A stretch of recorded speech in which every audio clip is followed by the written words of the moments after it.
ইরানের ইস্পাহান শহরে হামলা ইসরায়েলের ক্ষেপণাস্ত্র হামলার দাবিটি নাকচ করে দিয়েছে ইরান।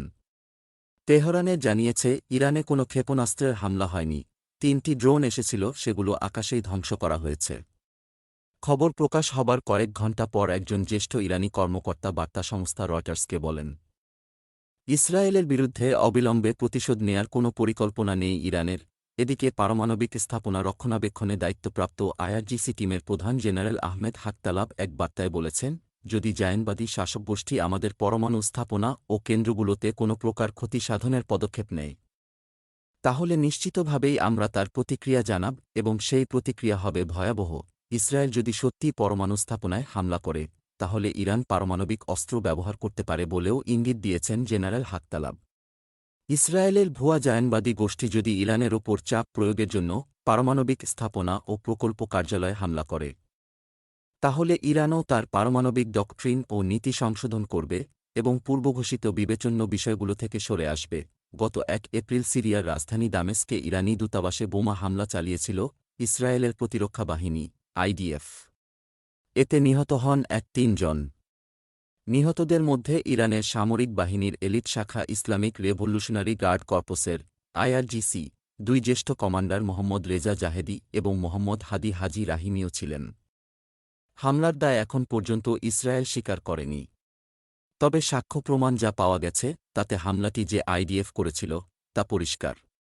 গত সপ্তাহে ইরানের সর্বোচ্চ আধ্যাত্মিক নেতা আয়াতুল্লাহ আলী খামেনি বলেছিলেন, এই হামলার জন্য ইসরায়েলকে অবশ্যই শাস্তি পেতে হবে।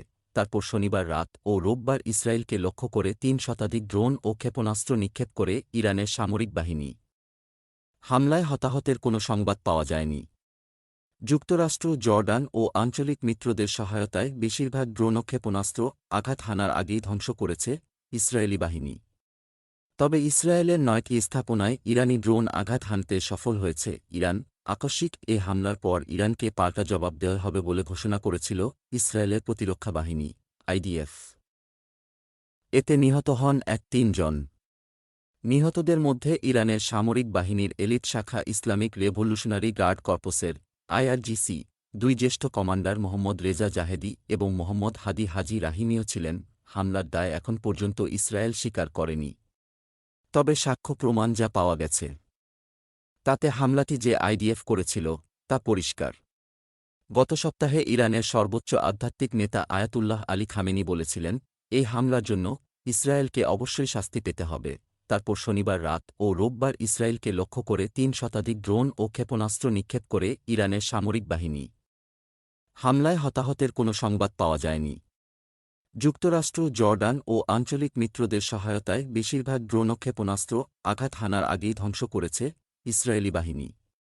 তবে ইসরায়েলের 9টি স্থাপনায় ইরানি ড্রোন আঘাত হানতে সফল হয়েছে। ইরান আকস্মিক এই হামলার পর ইরানকে পাল্টা জবাব দেওয়া হবে বলে ঘোষণা করেছিল ইসরায়েলের প্রতিরক্ষা বাহিনী আইডিএফ।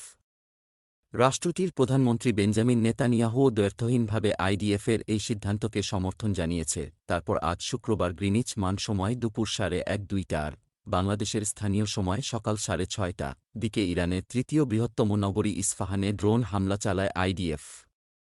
তবে হামলায় ব্যবহৃত 3টি ড্রোনই ধ্বংস করে দিয়েছে ইরানের আকাশ সুরক্ষা ব্যবস্থা। রাজধানী তেহরান থেকে 340 কিলোমিটার দক্ষিণে অবস্থিত ইস্পাহানে ইরানি সেনাবাহিনীর বেশ বড় একটি বিমান ঘাঁটি ও বেশ কয়েকটি পরমাণু স্থাপনা রয়েছে। সূত্র: তেহরান টাইমস।